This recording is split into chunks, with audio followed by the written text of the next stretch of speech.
Hello dear students, कैसे हैं आप सब। मैं ऋषिराज बागोरिया आप सभी का स्वागत करता हूं आपके अपने इस यूट्यूब चैनल पर। आज की क्लास में हम अध्याय 8 यानी चैप्टर 8 को शुरू करने वाले हैं, जिसका नाम है ऊंचाई और दूरी। त्रिकोणमिति पर ही आधारित ये अध्याय होगा और इस अध्याय में हम जानेंगे कि वास्तव में जो त्रिकोणमिति का जो उपयोग है वो किस प्रकार से व्यवहार में किया जाता है। जैसे मान लो कोई हवाई जहाज़ है, उसकी ऊंचाई कितनी है, वो कितनी दूरी पर है, या कोई पानी का जो जहाज़ है वो यहाँ से कितनी दूर है, कितनी दूरी पर कितनी देर में वो पहुँच जाएगा, या उपग्रहों को भी हम लॉन्च करते हैं, या यहाँ से जो ग्रह है उनकी भी दूरी का पता करने में त्रिकोणमिति हमारे लिए बहुत सहायक है। तो इससे जुड़ी हुई जो समस्याएं हैं वो हम जो प्रश्नवाली 8 है, इसमें एक ही प्रश्नवाली है, विविध प्रश्न वाला, तो उसमें हम देखेंगे।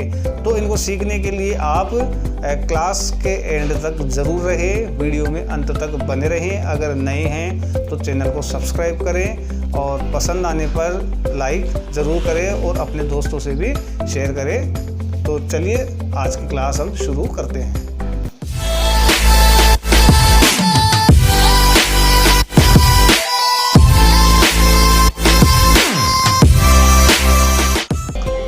तो ये है स्टूडेंट्स विविध प्रश्नमाला 8 का प्रश्न नंबर 1। प्रश्न नंबर 1 है हमारे पास, एक ऊर्ध्वाधर खंबे की परछाई खंबे की ऊंचाई के बराबर है तो सूर्य का उन्नयन कोण कितने डिग्री होगा। इसमें हमें ऑप्शन दिए हुए हैं, ए है 45 डिग्री, बी है 30 डिग्री, सी है 60 डिग्री और डी है 50 डिग्री। तो हम इसे हल करके देखते हैं। इनको हल करने के लिए हमें त्रिकोणमिति से जुड़े हुए जो सूत्र है वो हमें याद होने चाहिए, और सूत्रों के लिए मैंने एक अलग से वीडियो पहले बनाया था, तो उस वीडियो का जो लिंक है वो आपको डिस्क्रिप्शन बॉक्स में मिल जाएगा। तो उस वीडियो को ज़रूर देखें और पहले फॉर्मूला को आप याद करें ढंग से। अब हम प्रश्न को हल करते हैं। ऊर्ध्वाधर खंबा मतलब बिल्कुल सीधा जो 90 डिग्री पर खड़ा हो। वैसे भी खंबा जो है वो सीधा 90 डिग्री के कोण पर ही खड़ा रहता है। तो ऊर्ध्वाधर मतलब बिल्कुल लंबवत या 90 डिग्री के कोण पर खड़ा हो। एक खंबा है, इसकी परछाई जैसे मान लो अगर हम माने कि इस साइड से अगर सूर्य चमक रहा होगा तो इसकी परछाई इस साइड में पड़ेगी, तो ये परछाई इसकी यहाँ पर ऐसे पड़ रही है। अगर हम इसे मिला दें तो ये हमें एक समकोण त्रिभुज यानी 90 डिग्री के कोण वाला जो त्रिभुज होता है वैसा हमें ये नज़र आएगा। अगर हम इसका नाम ABC दे दे तो ये त्रिभुज ABC हो जाएगा, जो एक समकोण त्रिभुज है। यहाँ पर हमें दिया हुआ है कि जो खंबे की जो परछाई है वो खंबे की ऊंचाई के बराबर है। मतलब अगर ये x है तो ये भी x है, जैसे x मीटर है तो ये भी x मीटर है, मतलब ये दोनों बराबर है।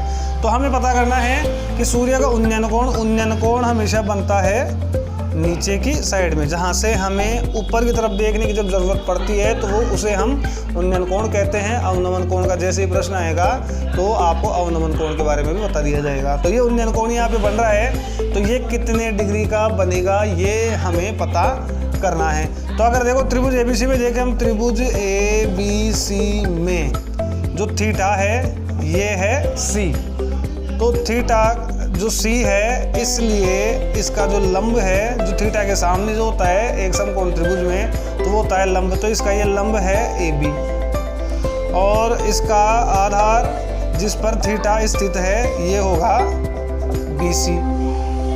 और अगर हम AB और BC का अनुपात देखें, AB बटे BC, इसका मतलब हो जाएगा लंब बटे आधार, और लंब बटे आधार का मतलब होता है स्टूडेंट्स tan थीटा।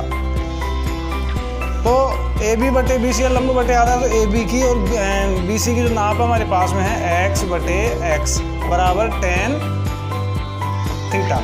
अब अगर x का भाग हम x में लगाएंगे तो आएगा 1, तो 1 बराबर हो गया है tan थीटा।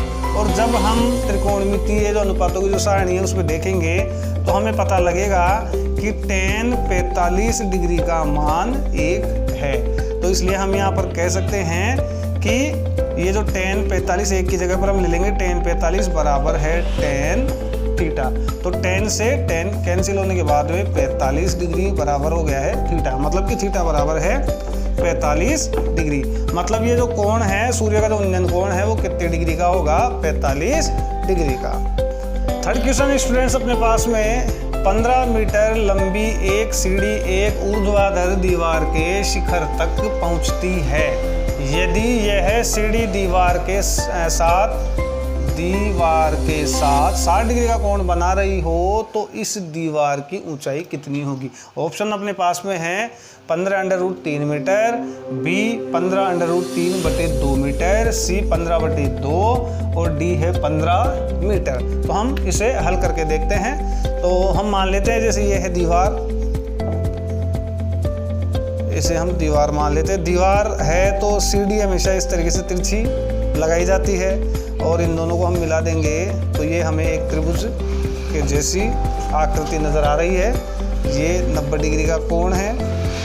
यहाँ पर हमें सीढ़ी की जो लंबाई है ये दी हुई है 15 मीटर। तो ये सीढ़ी है, सीढ़ी की लंबाई हमने लिख दी है 15 मीटर और ये दीवार के साथ में मिलकर 60 डिग्री का कोण बना रही है। जहाँ पे दीवार और सीढ़ी अटैच हो रही है वहाँ पर 60 डिग्री का कोण यहाँ पे बन रहा है। हमें ज्ञात करना है जो दीवार की ऊंचाई है ये, तो इसे हम मान लेते हैं h।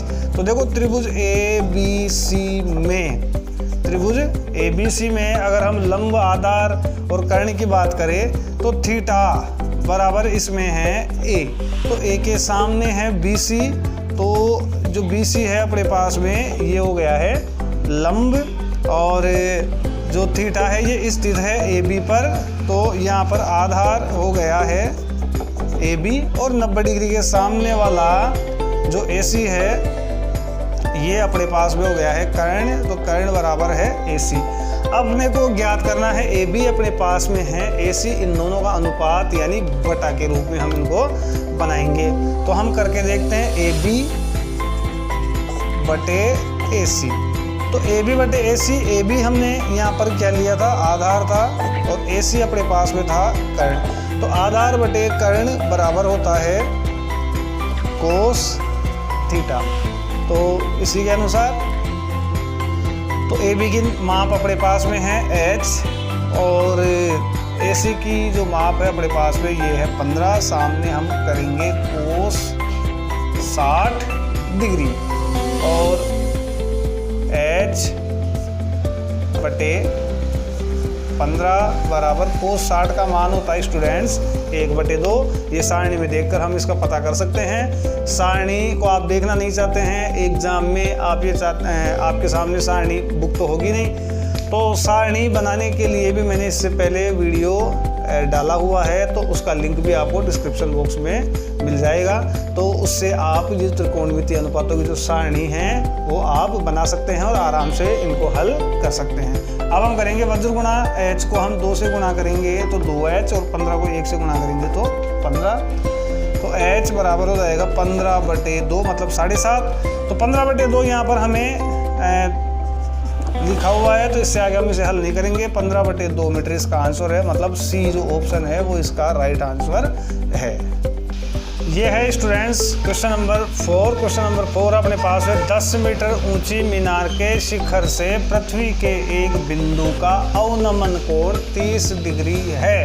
बिंदु की मीनार के आधार से कितनी दूरी होगी। तो ये प्रश्न अपने पास है वो अवनमन कोण का है। तो अवनमन कोण को भी हम यहाँ से समझेंगे।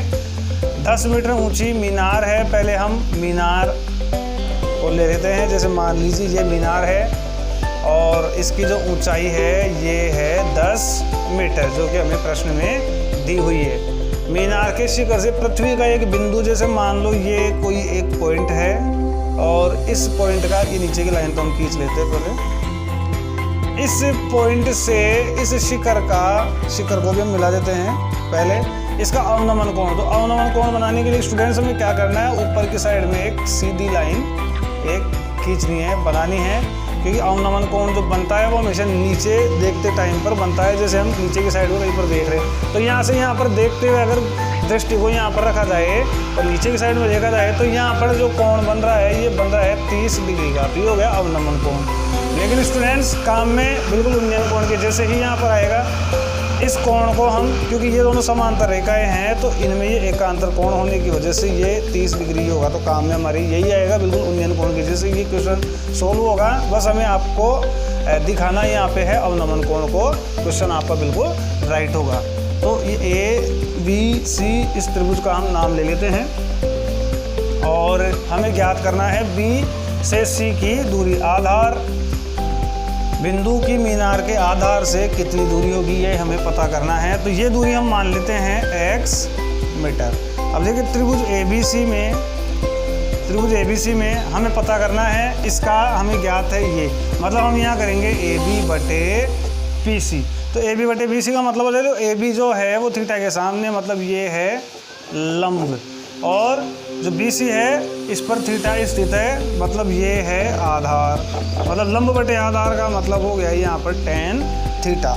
या हम इसे लिख सकते हैं 10 बटे x बराबर tan 30 डिग्री, और या हम इसे लिख सकते हैं 10 बटे x बराबर tan 30 का मान होता है 1 बटे √3। अभी हम करेंगे वज्र गुणा, तो x को अगर हम 1 से गुणा करेंगे तो x, और 10 को √3 से गुणा करेंगे तो 10 √3 मीटर आंसर। तो 10 √3 मीटर कौन सा ऑप्शन है? ए। तो इसका मतलब जो ए है 10 √3 मीटर, ये इसका राइट आंसर है। तो स्टूडेंट्स आज की क्लास में इतना ही। अभी हम क्लास को थोड़ा शॉर्ट में ही रखेंगे, इतने ही दो चार जो क्वेश्चंस हैं उनको हम सोल्व करके, और कोशिश ये करेंगे कि रोज़ाना ही जो क्लास है हमारी वो लगती रहे। तो क्लास में आपको कैसा लगा? अगर आपको अच्छा लगा तो प्लीज़ कमेंट बॉक्स में जाकर कोई सकारात्मक पॉजिटिव कमेंट ज़रूर करें। अगर आपको कोई कमी लग रही है तो आप उसको भी थोड़ा सा नीचे सुझाव आप अपने दे सकते हैं। अगर चैनल पर नए हैं तो सब्सक्राइब करें और बेल आइकन को दबा लें, ताकि आपको नोटिफिकेशन मिल सके किसी भी नए वीडियो को आने पर। और लगातार मेरे साथ आप जुड़े रही हुई। धन्यवाद।